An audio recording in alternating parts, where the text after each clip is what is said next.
This is my ex-abolitionist journey. I just want to start off by saying thank you to all my loyal followers that have supported me throughout this trying time. I never thought I'd be making this kind of video, to be honest. I'm not even sure if I'm going to post it online or not or what, but I just thought I should make this video to let everybody know my new stance on where I stand. I thought I could maintain this lifestyle for the rest of my life, but I see now that I can't do that. So I hope you'll watch this and understand my ex-abolitionist journey.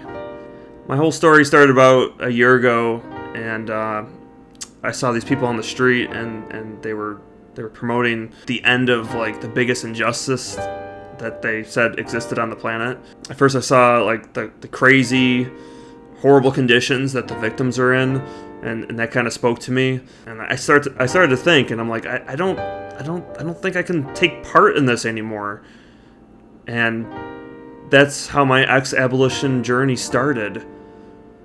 So I sold all my slaves, and I thought I can hire help instead.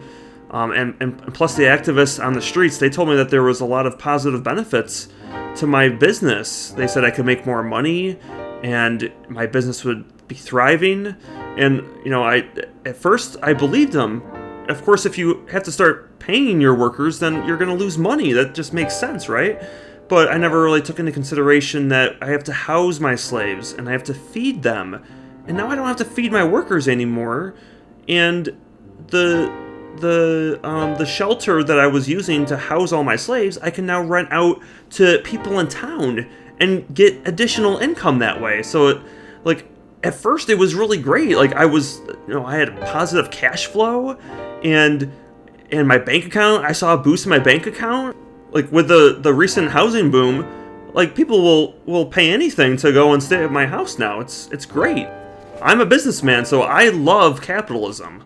And I want to make more money. That's what I'm in it for. That's why I went and became an abolitionist. Is because I want something out of it. But a few months in, I started to notice that in this ex-abolition journey that I was in, it was tough. Like no one told me that I would there's this thing, I guess, when you pay your workers that some of them might want to quit, and you have turnover. And then it got to the point where I was constantly having to go and retrain my workers to go and get the cotton out in the field and bring it into the house. Like, it was tough. And then I was so used to just having the same people all, around all the time. And now I had to actually, start remembering people's names. And I couldn't keep up. It was just constantly, I was calling, Tim, Rob, and Bethany, Brittany, and I couldn't get the name straight. And I went to bed one night, and I had this dream. I had 2% more profit and more money in the bank. And I'm surrounded by farmers who totally use free labor. And how am I supposed to compete with that? It's a competitive world out there, and I need to be able to compete. And why should I be holding myself back? I started thinking, what? I'm missing out on 2% of my optimal health for my business. I know I could have standards and stuff, but I need that money. With all my new workers, it was getting so hard to manage it all. But after that dream I had, it's you don't understand. It was 2% profits. That's not right. My family needs money. Anyways, I woke up from the dream and I was panicking. I was panting. I could barely breathe. You don't know, guys. You don't know what it was like. You don't know. I knew I had to change something. I knew I needed to do something for my business. It was obvious to me that my business needed a change. So at first I felt really guilty, but I started to experiment, and I bought an old handmaiden slave named Shanika. I brought Shanika home, and she started cleaning around the house, and then when I woke up, there was less work to do, and my stress came down, and I realized this is what I need. I was getting stressed about having to do the dishes and the laundry, and now I had somebody to take care of that, and it felt great. I mean, you don't know. It felt so good to go and have somebody there to do my dirty work for me.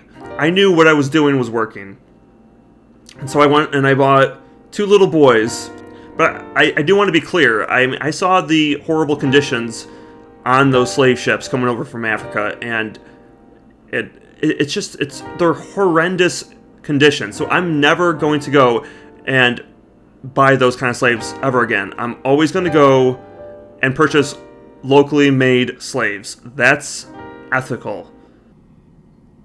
I really think that buying ethical slave products from here on out is the way to go. That's, I think, the future in the agriculture land.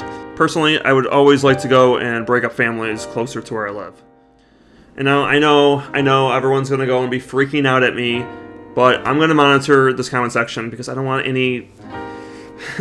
It's funny because abolitionists can get so angry. It's funny that the compassion that they have, but then when you go ex-abolitionist, then they don't like you very much, do they? And I know there's some abolitionists that, stopped owning slaves for, the environment, about, the ships going across the oceans, horrible for the environment.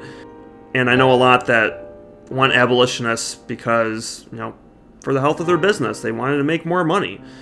And I guess there's some people that think it's wrong to own slaves, I guess. I never understood that, but there's so many reasons why people, become abolitionists, and, this is what worked for me. It doesn't necessarily work for you. It's my story, it's my experience. Everybody's different. There's some people that they go abolitionist their whole life, and it wasn't in the cards for me, but, it could be for you. You don't want to own people, that's fine. It's your personal choice, right? I'm just hoping that if you're an ex-abolitionist like me and you just wanted to make more money, that you'll understand where I'm coming from. I know what I need to do. I know that that this is the path that I'm supposed to be on. And thank you, Shanika. Thank you.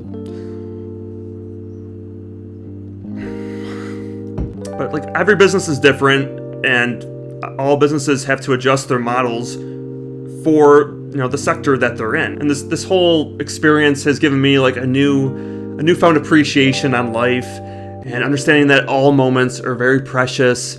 And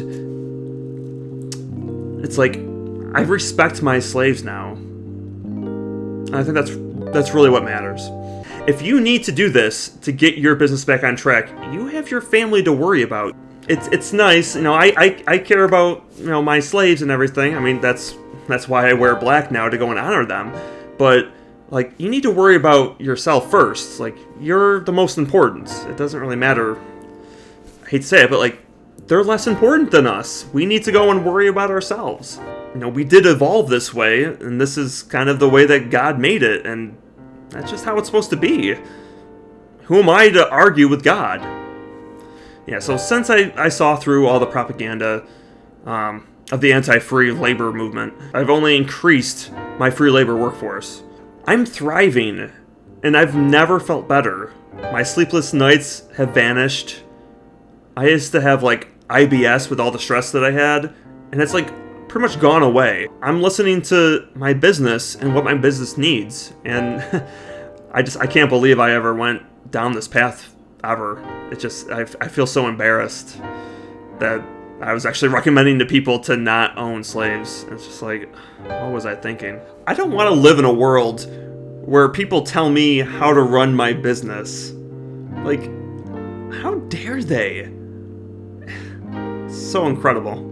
Taking an abolitionist stance against slavery, it's so extreme. I'm putting me first, and I think that's what we all should be doing. So that's pretty much it, guys. If you found this video helpful, and maybe you're reconsidering your stance on owning humans, leave a like, leave a comment, ask me your questions. I'm here to answer them. And I hope you see, kind of how extreme not owning people is.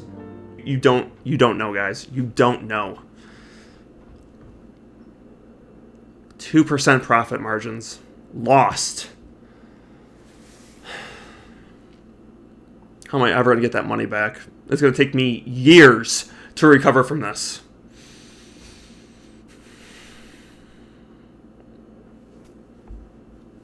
Goodbye, guys.